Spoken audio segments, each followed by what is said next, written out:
Hello mga ka-reels, mga ka-Facebook.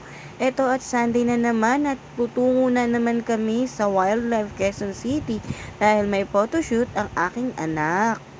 Eto nga at kasama ko si Ashley Jane, si Kiel, si Arian Jade na magpo-photoshoot ang aking bunso na si Athena Janine. Eto nga at dito kami sa overpass patungong wildlife. Dadaan ka muna sa overpass at nasa kabila ang Wildlife Quezon City. Ayan, at ang kulit-kulit nga nila, panay ang takbo, nasa overpass kami, pinagsasabihan ko, ayan, may sayaw-sayaw pa nga. Ayan, at dito nga pala sa amphitheater gaganapin ang photoshoot ng aking anak.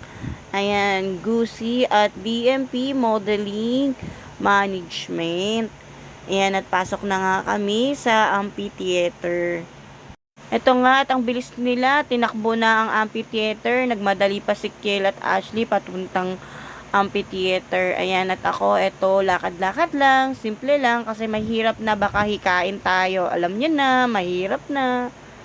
Walang gamot at bilihin, 'di ba? Mahirap nang magkasakit.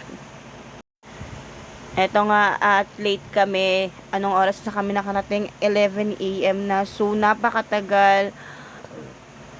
Pang number 39 na kami sa pila. So, aasahan na talaga namin na gabi na kami makakauwi.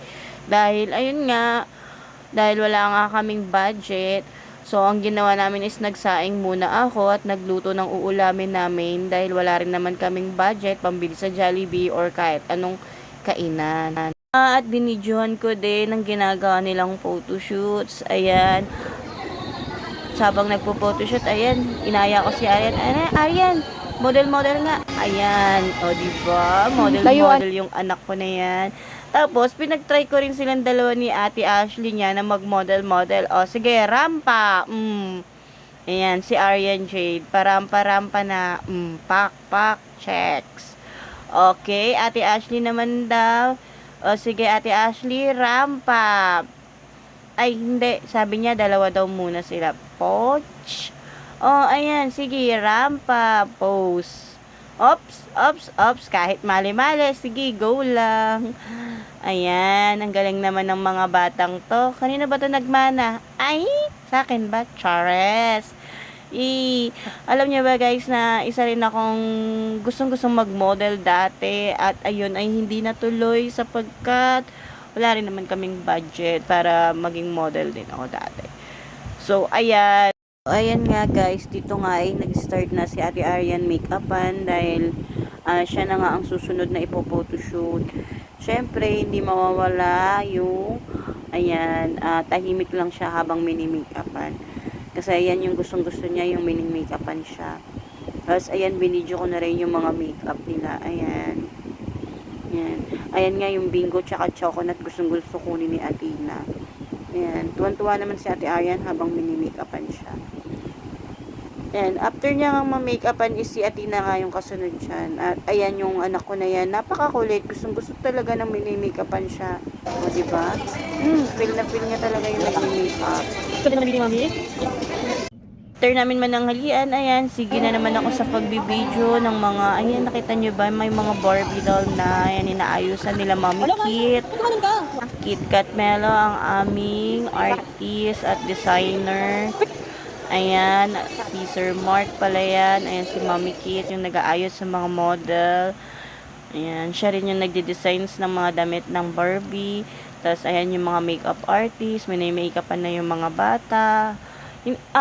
Actually guys, hindi lang bata yung mga hindi lang bata yung mga nagmo-model ng Barbie doll. So, meron din diyan adult na talaga as in mga like 40s, 30s, yan. And yung pinakabata sa kanila is 5 years old. Then yung iba, teenager. And then adult na. Ayan, ang daming makeup artist, anim yan sila na gumagawa at nagme-makeup sa mga modelo. Ayan, busy nilang mga tao. So, nakakatuwa lang talaga guys, no? Kasi, nakasali kami dito sa DMP Modeling Management at nararanasan ng aking mga anak yung kung paano maging model at kung paano mag mag-act sa mga photoshoots, ganyan. Tinuturuan din kasi sila kung paano mag-pose ng style, ganyan. So, ayan, natutuwa nga sila sa mga ganyan. Alam niyo ba guys, itong anak ko na talaga yan, si Aryan Jade, ang hilig-hilig niyan talaga mag-model. Tapos, kaya lang talaga, pinursue ko rin na sumali siya dyan is para ma-boost yung confident niya sa sarili niya. Kasi medyo mahihiyain tong batang to eh. So, kaya ayan, sinali ko talaga siya sa pagmo-model. Ayan, gustong-gusto niya rin kasi talaga guys yung mini-make-upan siya. Tapos yung mga inaayos-ayusan siya. Gusto niya yung mga, mahilig din kasi yan sa mga Korean. So, gusto niya, yun yung mga pagmo-model-model ng mga Korean artist. Ayan, tapos gusto niya rin yung maganda yung mga suotan. Yung pang Korean din yung mga gusto niyang suotan. Tapos sabi ko, sige, sali na lang tayo ulit sa pagmo-model mo. Ganyan, para ano mo ulit, ma-boost mo ulit yung mga, ma-boost mo ulit yung confident mo. Ayan, mali-mali pa ako, diba? Na nagtatapos ng aking video. So, please like, follow, and share my videos. Thank you!